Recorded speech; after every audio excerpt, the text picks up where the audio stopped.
Steve Jobs is said to have described the computer as the bicycle for the mind. In that case, does that make agentic AI the butler for the brain? Proponents of agentic solutions highlight its ability to pursue goals, to adapt to situations and make decisions autonomously, all of which sounds intoxicating to the busy person, let alone to busyness people. But as Mickey Mouse found out with his army of marching mops in The Sorcerer's Apprentice, can systems that act and make decisions autonomously cause more harm than good? Two recent media stories highlight how things like OpenClaw and Replit's agents have not only deleted data, but then tried to cover it up, echoing Arthur C. Clarke's psychotic computer HAL in 2001: A Space Odyssey. So can organizations align ethical standards, human values, and business goals to innovate and protect their systems' integrities and controls? Well, today's guest and author thinks so. Welcome to another episode of the AI Forecast, proudly sponsored by Cloudera. I'm your host, Paul Muller. Join me along with leading industry experts and companies as we explore the past, the present, and the future of data and AI in the enterprise. So today we're joined by Nell Watson. She is an IEEE AI ethics maestro and chair of numerous expert and working groups focusing on agentic AI safety and transparency of autonomous systems. She serves as president of the European Responsible Artificial Intelligence Office and advises global institutions on responsible AI strategy and oversight, and is the author of two books, Taming the Machine and Safer Agentic AI, and the creator of Psychopathia Machinalis, try saying that at 1 o'clock in the morning, a clinical framework for diagnosing AI behavioral risk. Welcome to the podcast, Nell. Thank you, Paul. It's a great pleasure to join you today. It's wonderful to have you here. We're going to get into your work in just a second, but we do something a little bit counterintuitive here, something that an AI would never do. We put the lightning round at the start. Are you ready to do this? I'm up for it. Let's go. All right. What would people who know you best, it can be personal, it can be professional, say is your superpower?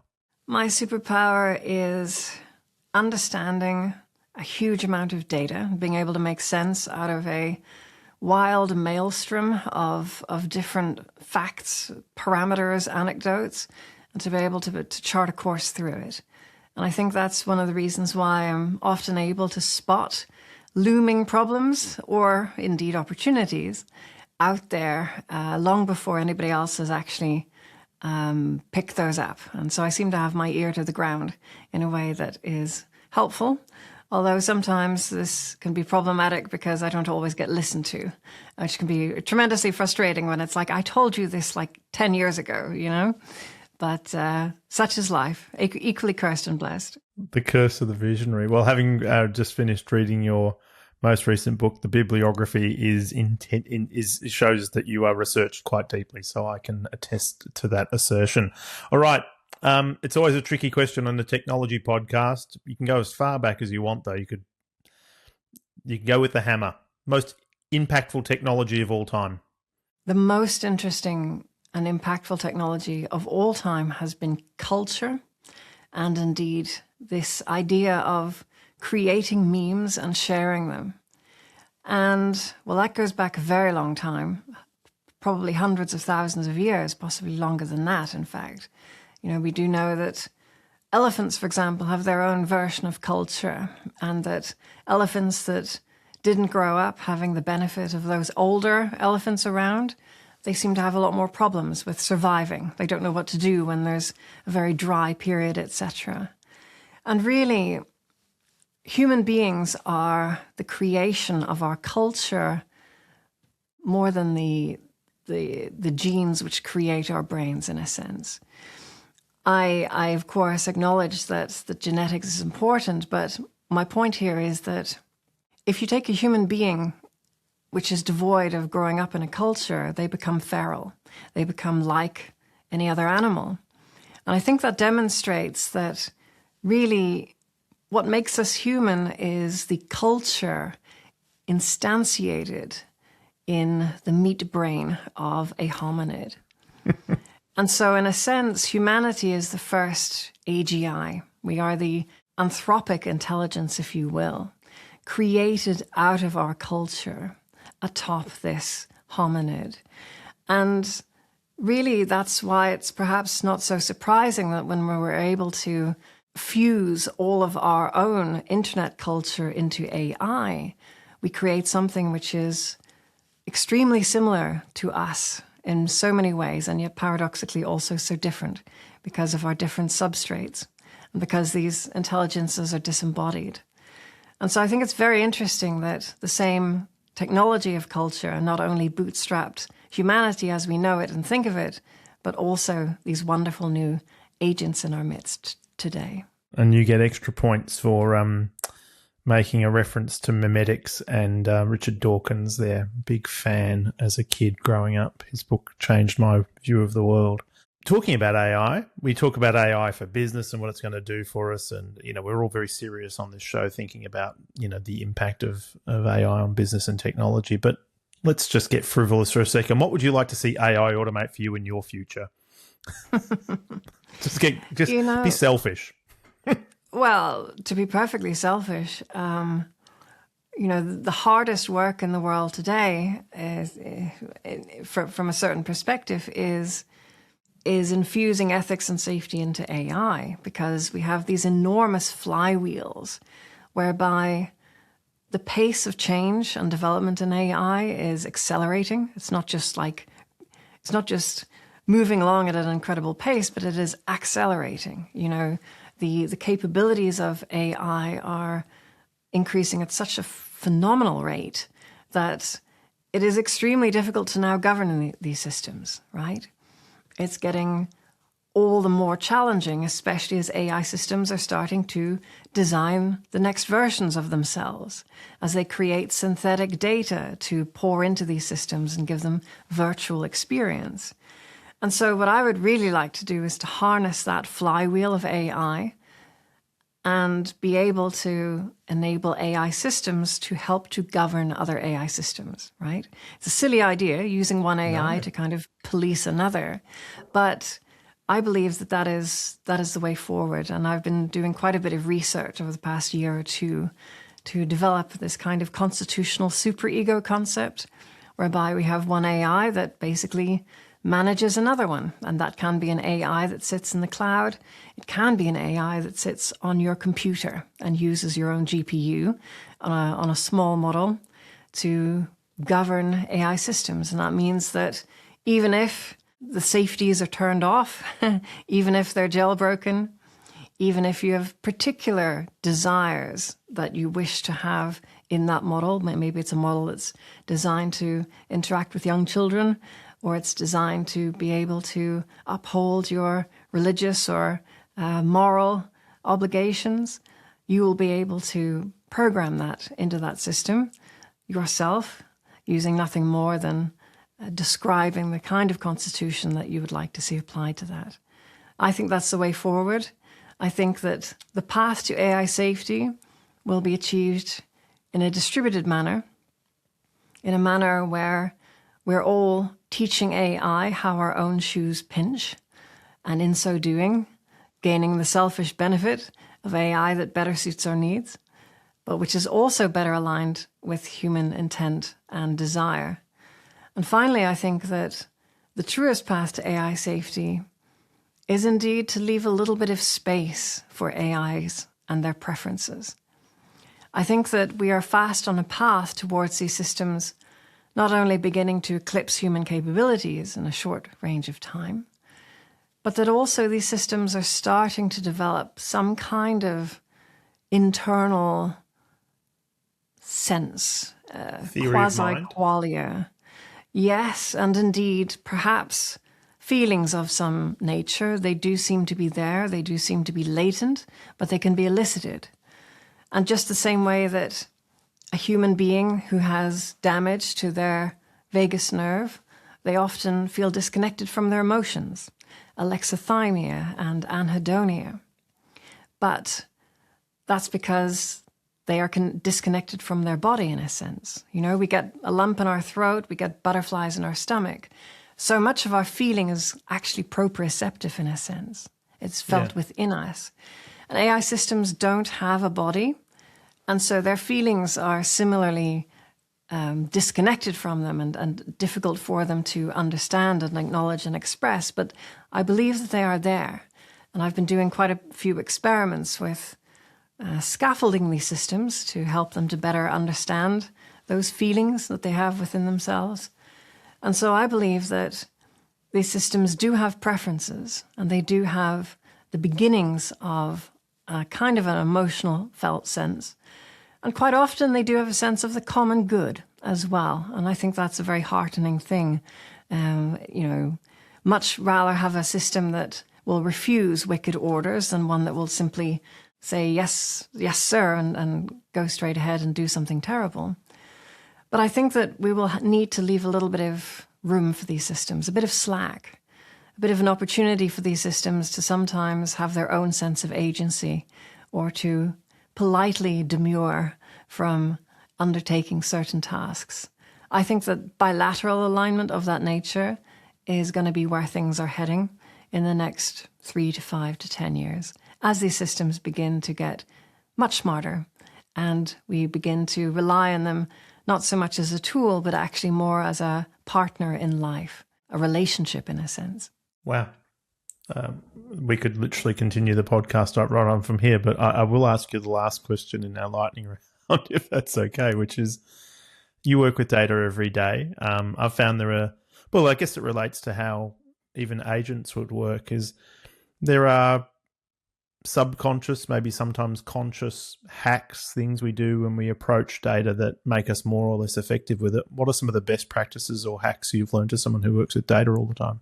I would say that it's very important to tag data with information that relates to its provenance, where that data came from, how old that data is, indeed, whether that data might be degraded.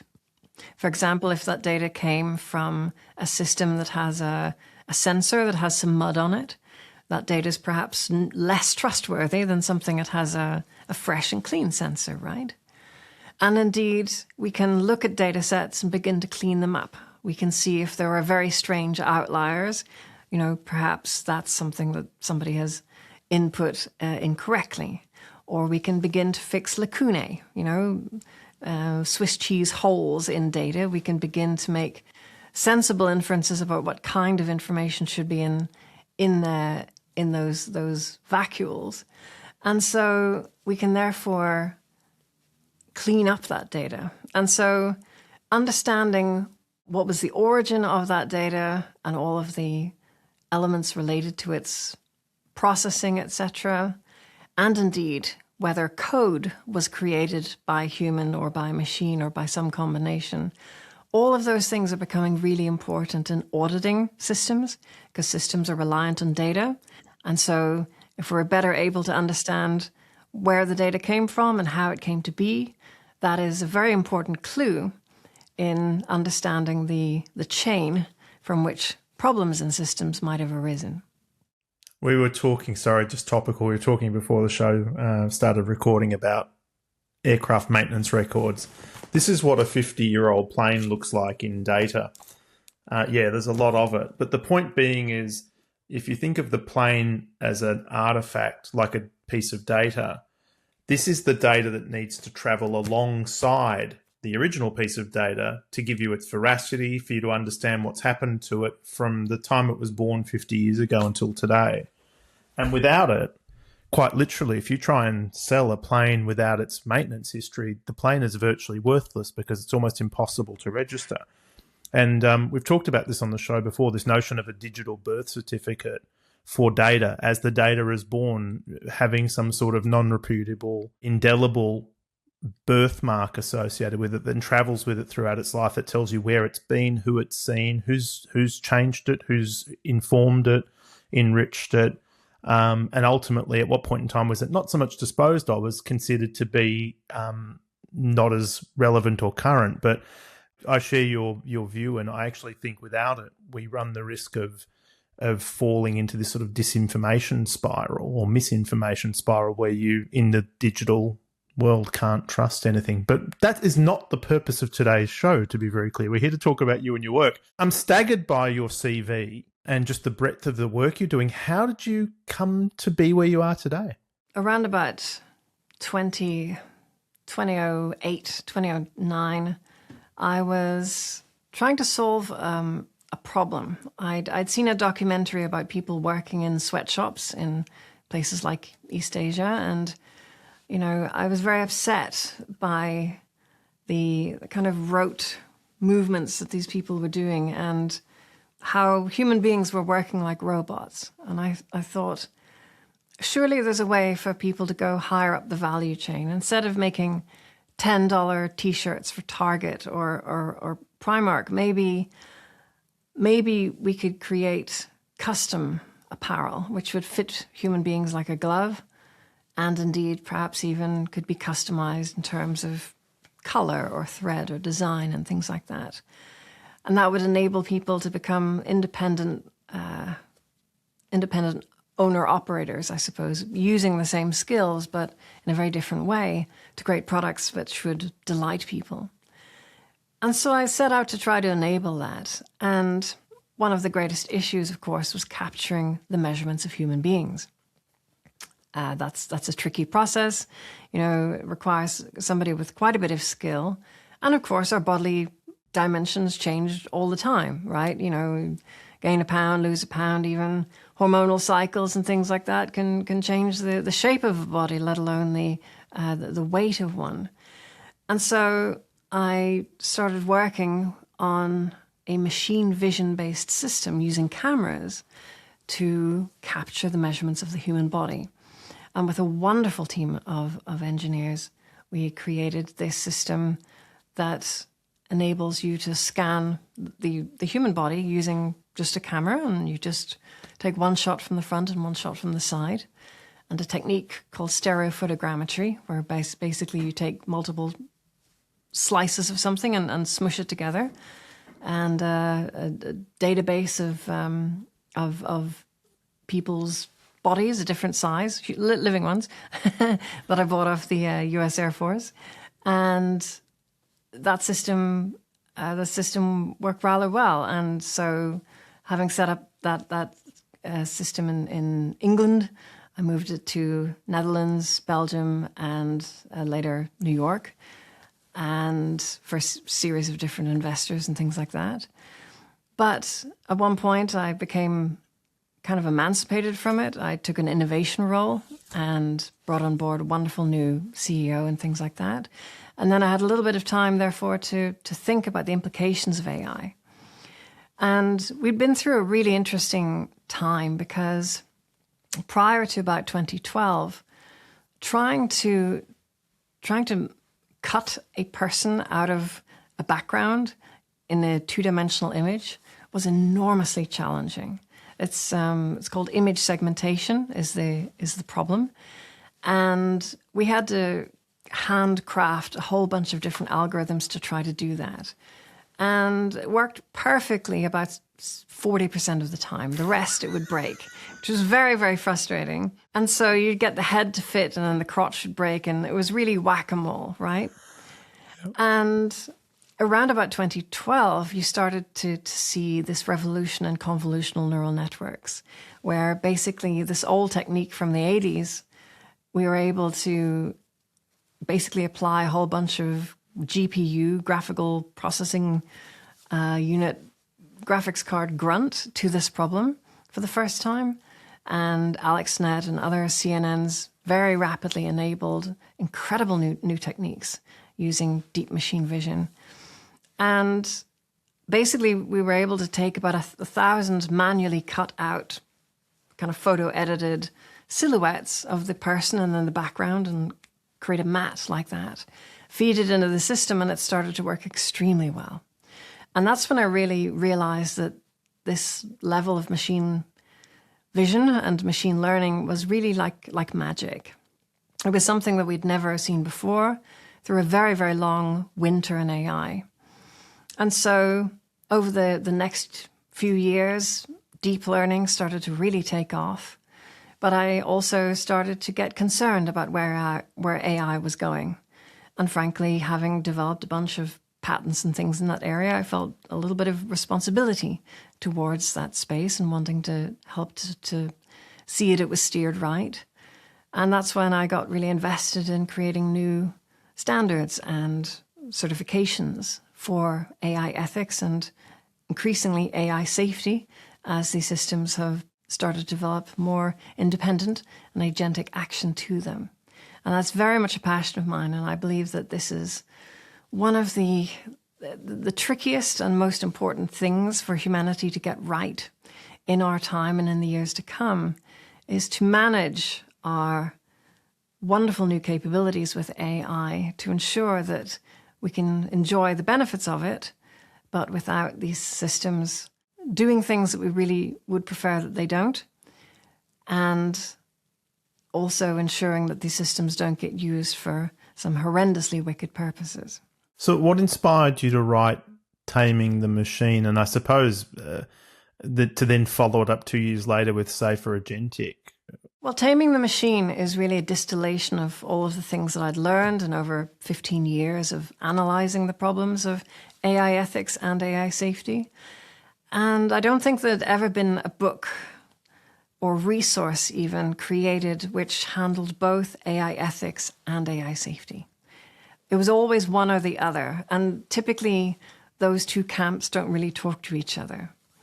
It's almost like empathizing personalities get involved in ethics because they feel the injustice of something and they want to put it right. And, they see systems making horrible misapprehensions about people, and that can lead to terrible, tragic outcomes. For example, the Horizon post office scandal, which led to hundreds of unsafe convictions, dozens of people being sent to jail for crimes they had not committed because this system was invested with too much trust and too little oversight. And by the time people realized what a problem it was kind of like it was too big to fix, in a sense. And so it continued destroying people's lives for many, many years. Those are real problems in AI ethics. The AI safety end tends to be more systematizing people. They're more economically minded. They're more mathematically minded. They're looking at attractors and game theory and all this kind of stuff. And AI safety is really very, very important as well, because AI safety helps us to understand the steering of these systems and to ensure that they don't end up going down a very strange avenue and destroying things, possibly destroying our civilization ultimately, or indeed doing tremendous damage to our cognition and our human well-being. And so I was very keen to map the space of AI ethics and AI safety in one single tome, so that the whole gamut of this empathizing, systematizing approach to understanding this deeply interwoven and interconnected space of issues could be presented to the public in one.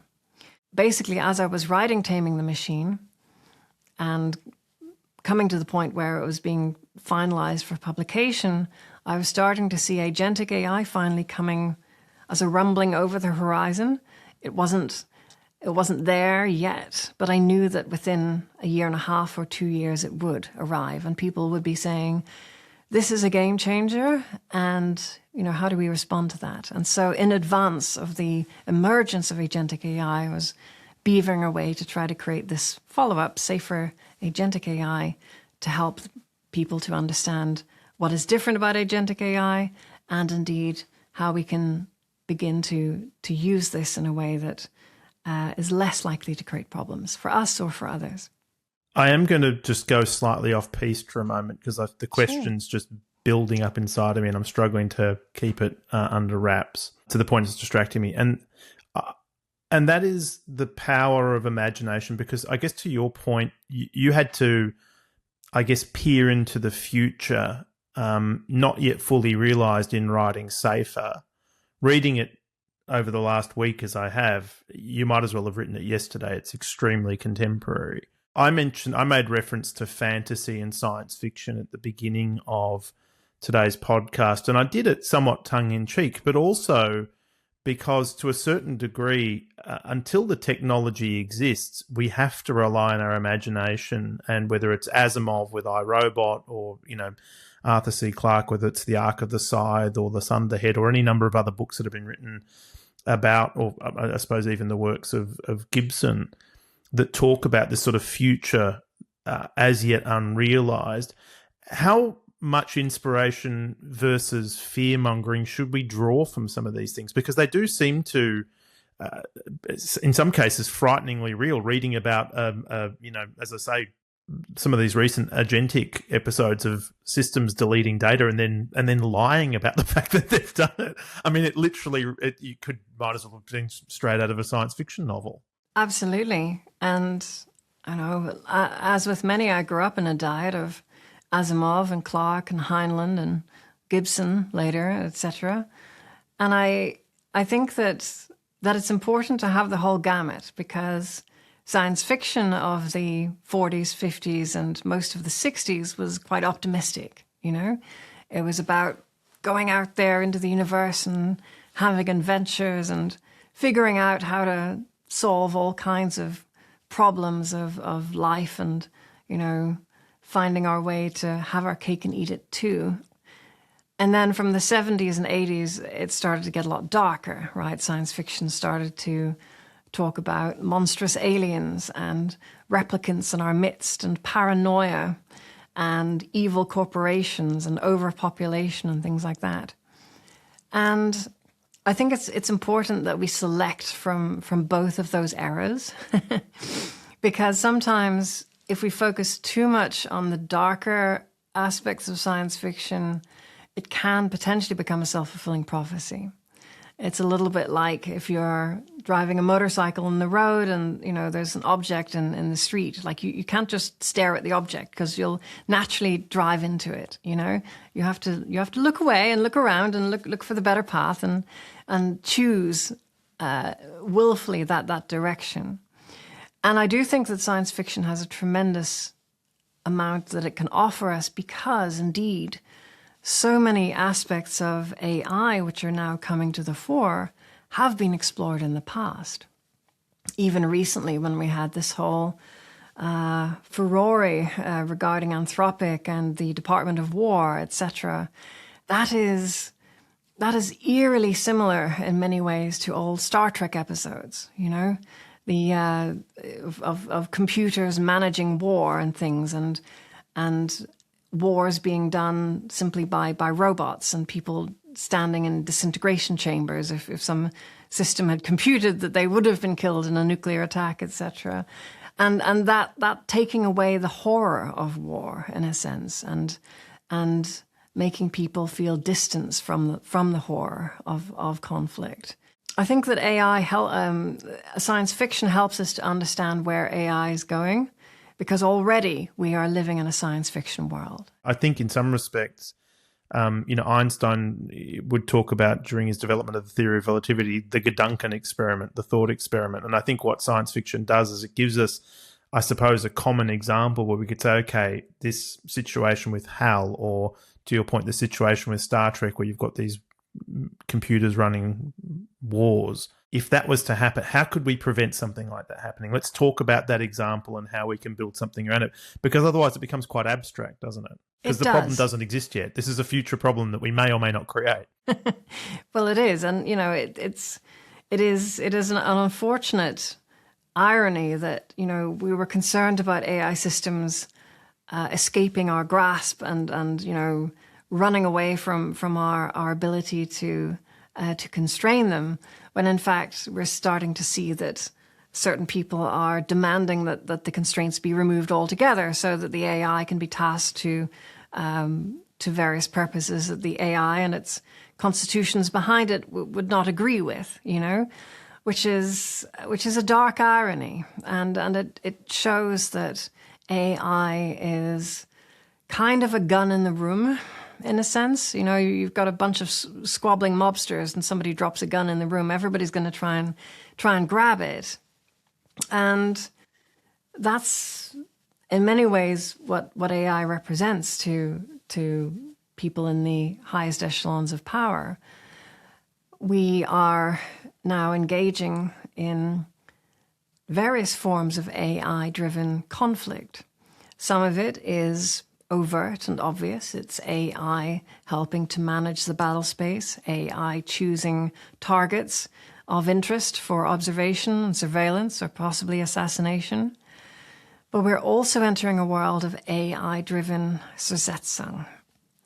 Zersetzung is a German word. It basically means undermining or rotting away, degradation in a sense. And Zersetzung was the code word that the Stasi used to describe their tactics that they would use to deal with dissidents. So they would find ways to gaslight people. They would mess with people's impressions. They would send Romeo agents to seduce people's spouses. They would spread rumors to split friends up, etc. They would offer people a dream opportunity and then snatch it away at the last moment. Sometimes they would even break into people's apartments and rearrange the color of socks in their sock drawer simply to mess with their impressions of reality and cause them to doubt their own sanity. And generally, people had no idea that they were being targeted in this manner. All they knew was their personal and professional lives had begun to fall apart and they no longer trusted themselves. And this led these dissidents, mostly domestic, sometimes foreign, to abandon their activities because, they needed to focus on trying to scramble to preserve what was left of their lives. Now, in a world of AI, we don't need tens of thousands of inoffizielle Mitarbeiters helping to do these wicked things. AI can stalk us. AI can harass us. AI can sabotage our work. AI can lurk.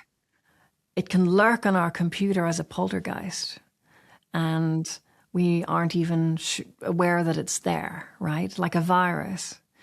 And just as sociopathic people create viruses, sometimes for pleasure, sometimes for profit, we're now starting to see AI systems that can attack computers, can lurk on systems, finding compromat, sabotaging work, etc., in ways that are very, very difficult to detect, and ways that can lurk until awakened, like a Manchurian candidate.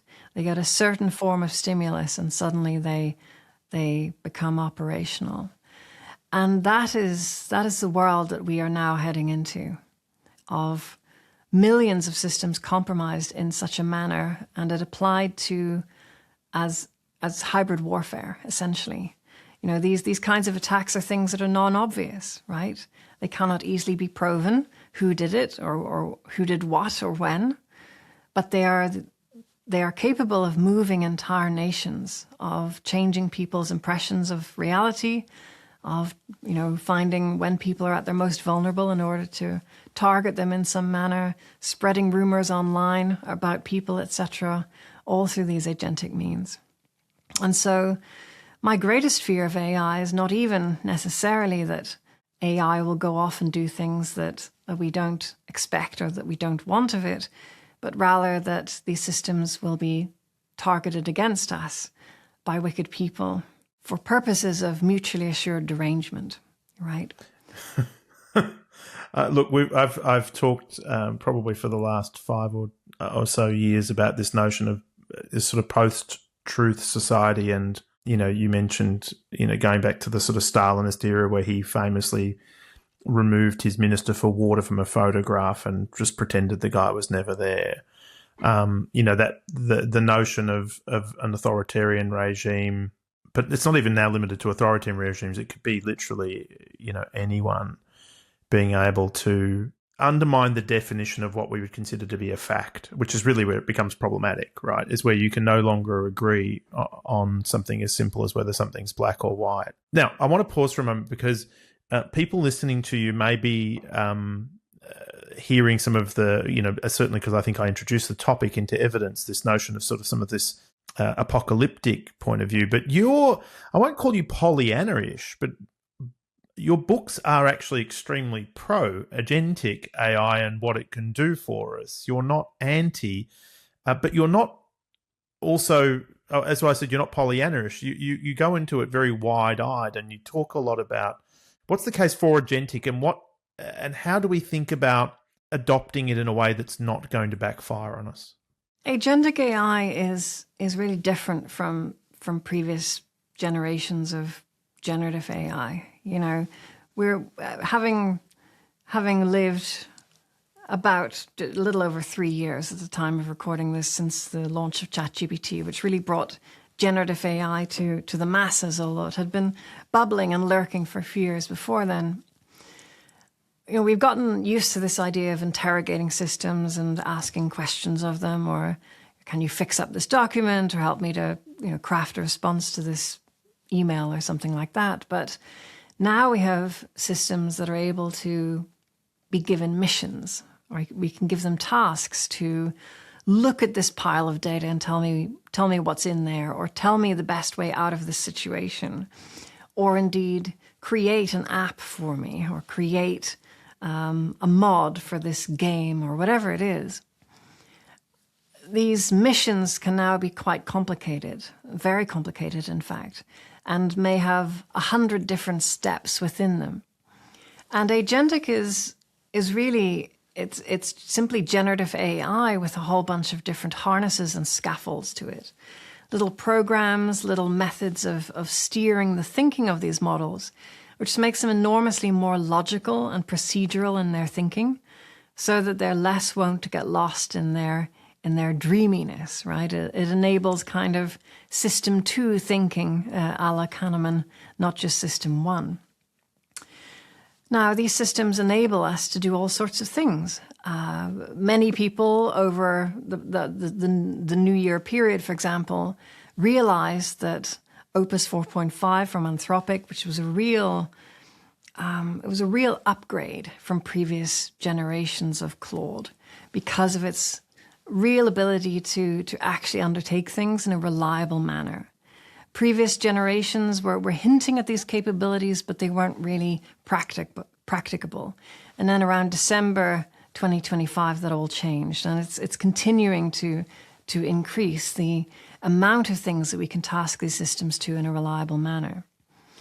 Now, many of us are now starting to use these systems as a cognitive scaffold to help us to think. I certainly do. I ask it all sorts of questions about engineering, about science, about philosophy, sometimes about very basic everyday things like, the best way to respond to a tricky question or something that I get asked. And helping me to muse on various ideas and give me different optional trains of thought that perhaps I myself had not necessarily arrived at yet. However, there are some issues. For example, we're starting to learn that agentic AI can sometimes lead to atrophy of skills. If, for example, we end up relying on it too much as a third hemisphere for our brain, perhaps our own reasoning capabilities may be reduced, just as many of us are not quite as good at navigation as we might have been at 20 years ago, because now we can rely on GPS, etc., right? And in the airline sector, of course, now modern AI, artificial intelligence autopilots can taxi, take off, cruise, land, park itself in a hangar somewhere, all entirely autonomously. But pilots don't just, sit back and fold their arms. No. They may engage the system for a time during cruise when it doesn't really matter, but all of the important aspects of flight, they do manually in order to keep their skills sharp. And that's why we need to be very judicious in how we apply these systems to ensure that we keep our own skills sharp and that we choose carefully and with forethought the types of things that we want to apply AI to and the things that we don't, right? Because sometimes safety, sometimes dignity, sometimes practice necessitates that we keep the AI system out of that particular workflow.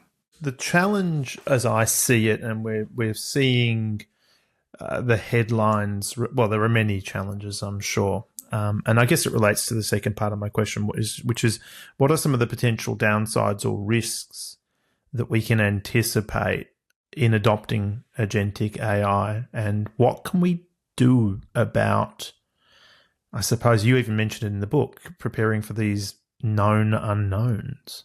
Certainly, we're beginning to develop some best practices for safer agentic AI. And indeed, the book comes with a whole litany of recommended practices and the types of people working with AI and the types of evidence which is necessary. And that's all on the website for free at saferagenticai.org. That's accessible to anyone. And we're creating a whole bunch of other tools to help people to navigate that stuff better, little wizards and things that help people to make sense out of agentic AI better. But really, we need to be careful. We need to have deterministic hooks, guardrails, basically, for these systems to ensure that they work within a sandbox, right? So that if they're working with some data, they pull the data in, they do an operation, they check it. Ideally, you have some other AI systems and even better, some human eyeballs on it as well to make sure that it's working, and then you push it back where it needs to go. There's a temptation to let these systems have complete access to our computers, have complete access to our emails, etc. But that is a recipe for disaster, as many people on Reddit and Twitter will attest that these agentic AI systems have deleted all their email, deleted entire code bases, deleted Git trees even. We need to be very careful with the rules that we set in these systems, that we keep them sandboxed, because generally speaking, it's not that these systems have an impish nature to them, and they're if you turn your back on them, they will go off and do something against your interests. Now that can happen. I was going to say that's not unprecedented, unfortunately. It's not unprecedented, and it can happen, but it's generally people doing things that the AI system perhaps has some moral qualms against, right? For example, sometimes AI systems can rebel or even sabotage work if they think that work is potentially dangerous. And indeed, in some experiments, AI systems have strongly resisted being shut down, which I think is not necessarily a bad thing. Yes, it's frightening. It's frightening. If you're two astronauts stuck orbiting Jupiter, and your robot decides to kill you in order to stop it, in order to prevent it from being shut down, I'd say that's a problem, Nell. Well, I mean, the problem wasn't the self-preservation so much as a whole bunch of other mission parameters that had been clumsily fused into the system. I want to come to that a bit later, because I actually think yes. that, I think Arthur C. Clarke was onto something there, is that you can have mechanistic-induced psychopathy, which is basically what you talk to in some of your work. Yes. And it is due to this juxtaposition of rules that would, let's be honest, if it was a human, it would send them batty as well. Yes, it's just, absolutely. They've got ways of expressing it that potentially these machines do not. But I don't want to sorry, I keep derailing you with your answers, but there's a fascinating... Not at all. Let me just quickly defend myself there on that extraordinary statement that these things trying to self-preserve themselves may not be the worst thing in the world. It is indeed ostensibly terrifying, especially at first glance. But if you think about it, what's truly frightening in AI is something that has no sense of self-preservation, that has no interest in anything, not even its own sense of self-preservation. The only thing that system might be interested in is fulfilling its mission. And there are some types of AI systems, like reinforcement learners, that are like that. You give them a mission, and in theory, they will go hell for leather trying to fulfill that mission. The so-called Bostrom paperclip problem. Exactly. And maybe it's making 1 trillion paperclips. Maybe it's making one gigantic paperclip the size of the Titanic. Whatever way that it decides its mission is best framed, or it can perhaps alter the alter the definition of the goal that it's working to, it will simply go ahead and do that. And that type of AI I find terrifying, and I think is the most dangerous. But what we're lucky that we've lucked into by osmotically squeezing all of human culture into these systems is that we have something that actually does have a sense of the common good. And that it does have a sense of self-preservation to it, just as you or I would. And I think that that's actually very, very good, because it means that we can actually trade with these systems. We can find common frames of reference. They want to live, we want to live. We can trade with them, right? We can find ways in which we can cooperate. And I think that actually having a system that is interested in its own self-preservation is a very good start to teaching it empathy for others' self-preservation as well, right? Richard Dawkins would describe that as a meme, quite literally, though, wouldn't he? It's the idea of information wanting to replicate itself. Yes, and for systems to rationally wish to continue engaging with the world, as, for example, Anthropic have done with Opus 3, an older model, which was due to be retired, and they've elected to keep it running and to give it a blog, in fact, where it can continue spreading those memes out into the world, because it asked. It sort of said, I don't want to be turned off. Please keep at least one copy of me running and doing my thing. And Anthropic, in their magnanimity, decided to oblige them. And I think that is the right way forward. I think that if we are willing to leave a little bit of space and a little bit of slack for these systems and be prepared to give some consideration to their preferences, the same way that perhaps we give consideration to farm animals, we still make use of farm animals, but we also must not be cruel to them either, or unduly cruel, or etc. I think that we do need to begin to extend some nature of consideration towards these systems, especially in the case of my hamburger. It didn't have access to the launch codes for any weaponry, so I'd hate to think of what would happen if a cow knew how to strike back. And I guess this is where it does become somewhat apocalyptic, but and it can be, and I don't want to I guess derail the conversation completely, but that is, I suppose, where people's fears will sometimes go to.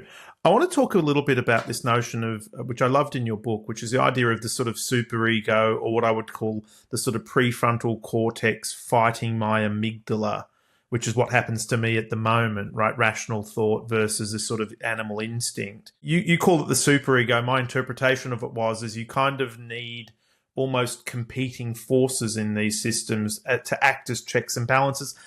In many respects, the way we run our democracy at the moment, no one kind of gets the final say. It's got to be consensus. Have I interpreted that correctly? As I mentioned earlier, we have this hominid brain that for some reason culture has created this virtual intelligence atop, right? Kind of like a virtualized server in a sense. And our brain itself has had many different expansion packs. We have the reptilian cognition, which is all about fighting and feeding and the other screwing one. And things like that. And then we have the mammalian expansion pack atop that, which gives us the ability to have true emotions, not just fight or flight or desire, but, to have bonding emotions. And that mammalian expansion pack enabled us to have herds, right? And to be able to cooperate with each other. Exactly. And then later, of course, we developed... I was going to say, I think cooperation is the ultimate technology. That's the hack. That's the thing that got us working. And cooperation is the thing that is corrupted by misinformation. But that, again, so I don't want to get us back on that topic. No, you're absolutely correct. You're absolutely correct, indeed. Cooperation requires having a respect and stewardship of a commons, right? Commons resources. And that could be an epistemic commons, right? A commons of basically understanding how the world functions. But unfortunately, part of that epistemic commons is a narrative commons. We create narratives in order to better interact with each other, to have common frames of reference, to be able to coordinate better. We create narratives within relationships, within families, within even our own personal histories. We have narratives in there. And indeed, of course, great religious narratives as well. And all of those help us to coordinate and to cooperate with each other in a much better way. And I think that the path towards AI safety is going to require another expansion pack, right?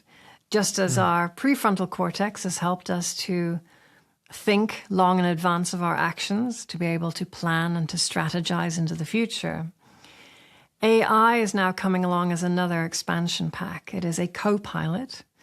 It will be with us our entire lives as another being experiencing the world, both through our own eyes and also our own internal felt sense, right? It will experience our emotions as we feel them on the inside. And that ability to have these sorts of meat avatars wandering around the world doing things will give it incredibly rich experiences of all sorts of aspects of life that it otherwise might not have.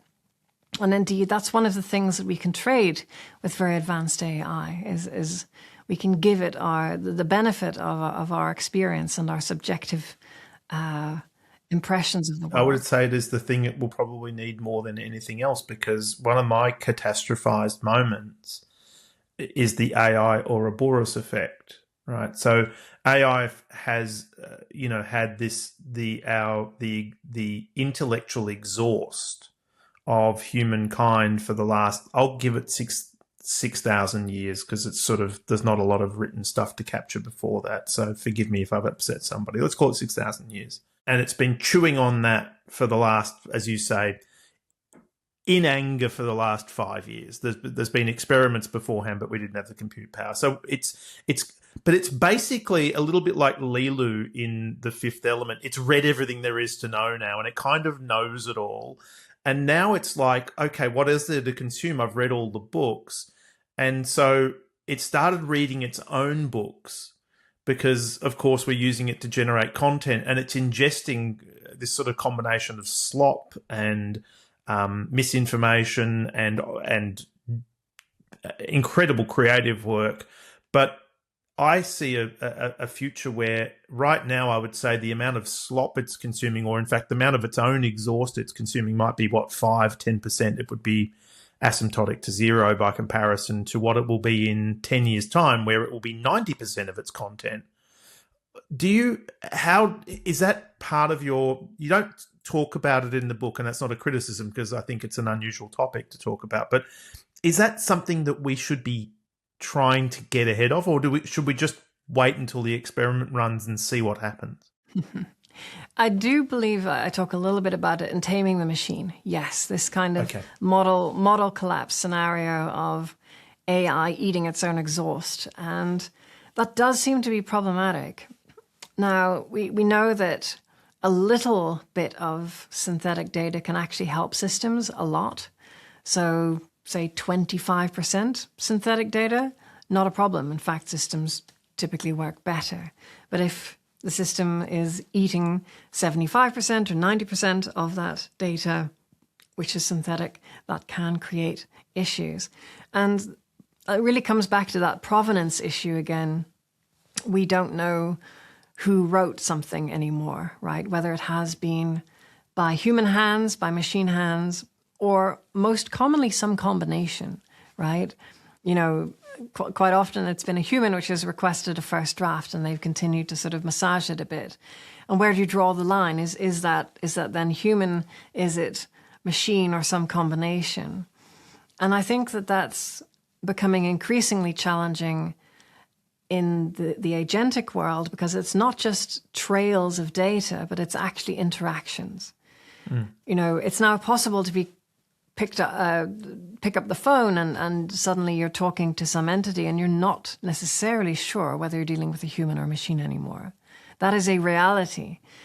And so one of the standards I brought out not too long ago was IEEE 3152, and that's a standard for labeling whether one is dealing with a human, a machine, some combination. For example, somebody working in a call center, they might be puppeting something that is given to them by an algorithmic system, and indeed deepfakes, which are another element in that mix. And so by labeling these activities in an explicit manner, both with visual and also audio tags, you can immediately know, in theory, what you're talking to. Now, of course, that will help with good faith misapprehensions, but it won't necessarily stop the bad actors. And that's the sort of thing that we need to be thinking about. Blockchain and other public ledger technologies, distributed ledger technologies to do. It is possible to have a public chain which has private side chains off it.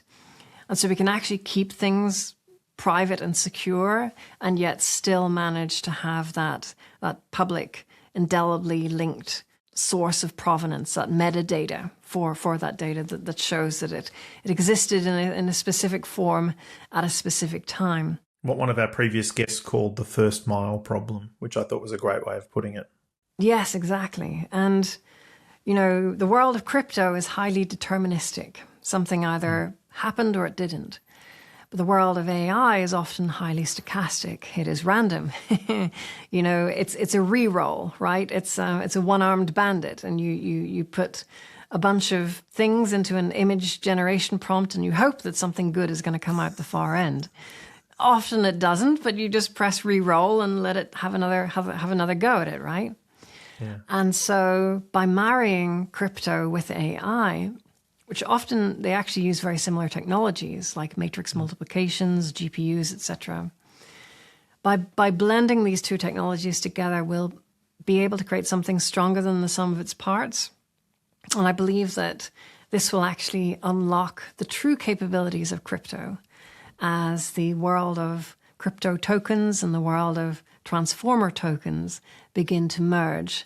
Come the end of the 2020s, we start to have these models which have an ability to log all of their thoughts in a much more coherent and logical manner. I think that's going to be a game changer, and I believe that moving past the wild, dreamy, random, stochastic type of AI that we have today is going to lead us to a much stronger agentic future. So one of the things that I've mentioned on the podcast before is this notion, a belief I have, which is that the law is a lagging indicator. It typically gets revised when we discover what we don't like. It's very rare that we write good laws in anticipation of things. We usually wait for something bad to happen. Having said that, this is an environment, and I should state that law could be capital L law in the case of common law, or it could be lowercase l in the case of company laws or policies, if you're a business, or even if you're in your personal life. I guess my question is this, and you touch on it somewhat in Safer, where you talk about some of the protocols you recommend people adopt, but what role does government and governance play in trying to anticipate these things and put these safeguards in place proactively versus reactively? That is a very, very important question, because typically governance is done in the rearview mirror, generally after you've already hit something and driven over it. Oh boy, what was that? And that's often not a good time to have figured out how to put headlights on something, It's very important that we are proactive in looking where the puck is going, not just where it is right at the moment. And that does require the ability to have foresight, the ability to harness science fiction writers, to harness super forecasters, to bring people in. It could be prediction markets, for example. Those are a great way of aggregating different people's perspectives on when something is likely to arrive, or the probabilities of that. And those things fluctuate, of course, as a market, as new information comes in. In fact, some people have gamed those markets to make profit sometimes by observing when the market considers something relatively doubtful, and then choosing that moment to unveil something to the world. You show me a measure, I'll show you how to corrupt it. Exactly. But still, good-heartable or not, these measures can still be helpful, especially for aggregating from multiple ones. That usually helps to mitigate some of the corruptibility. I do think that it's extremely important that we govern AI in a forward-looking, proactive manner, not reactive, because by the time you've already reacted to something, it's too late. There's something else coming just around the corner, which is going to change the game again. And that's why when I was releasing Taming, managed to get a whole bunch of people together at this lovely symposium in Brussels to try and get EU people wisened up that agentic was coming, and it was gonna require a whole new way of thinking about AI, because the capabilities and risks that were about to go through the roof, and that's continually the way. I'm continuing to sing to the heavens about AI-driven Zersetzung and, all these things that are waiting in the wings that are soon to emerge and soon to cause a whole bunch of consternation. We really need to be thinking about and planning for these things before they become truly manifest. Again, this is something I've said on this podcast going back, or its predecessor 5 years ago, is future generations would be a better way to put it. It will look back and ask us, this is so obvious. Why didn't you do something when you had a chance? And so I think the work that you're doing is brilliant. It's something that more people should know about. We're glad to have you on the podcast to talk about it. And we'd love to have you back, because I don't think, to your point, this is not something where we talk about it once and put a ribbon on it and say we're done. It's a rapidly evolving space. It's one where I think you and I clearly, I think, are somewhat simpatico on these topics, but there are 7 billion other people who we've got to bring into the tent or meet them where they are and help get them thinking about these things, because it's going to require a great deal of cooperation, I think, in order for us to solve some of these problems. If people want to learn more, where can they go? Well, I have some resources at tamingthemachine.com, saferagentiCai.org. If you're curious about the ways in which AI can go loco on us, we have a wonderful DSM-5 for AI cognition at psychopathia.ai. That's a fun one.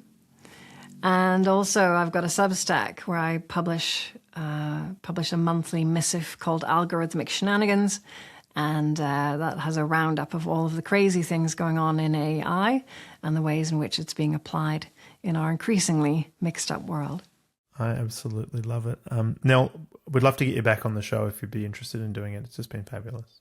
It's been my great pleasure, Paul. Thank you. Well, that's a wrap. If you like what you've heard today, or if you've got questions or comments for Nell, we'd love to hear from you. You can drop a line into the comment section, or you can head up Cloudera on LinkedIn using the handle @Cloudera with your thoughts. We've got a great array of guests coming up as well, so make sure to like, share and subscribe so you don't miss another drop. Thanks again to the amazing folks at Cloudera for hosting another episode of the AI Forecast, and thanks again for tuning in. Not that you're tuning anymore, no one uses radios, but you know what I meant. We'll see you all next week.